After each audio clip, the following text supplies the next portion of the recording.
ค่ะถ้าเกิดว่าเรามีแฟนเจ้าชู้และตัวเราก็เจ้าชู้ด้วยเนี่ยเราควรจะทำอย่างไรคะโอ้โหเรียกว่าเขาเรียกอะไรนะสมกันยังกับกิ่งทองไปนะครับก็ทำไงนะครับทำใจครับ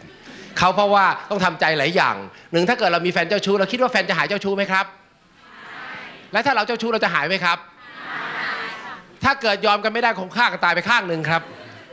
มันถ้าเกิดเป็นแบบนั้นเราก็ต้องนั่งมองว่าเจ้าชู้นะเจ้าชู้ได้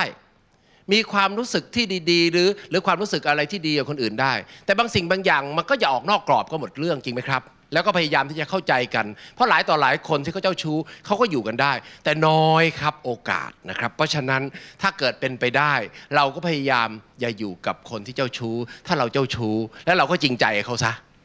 ดีไหมครับ Sounds funny but I just can't stand the pain Girl, I'm leaving you tomorrow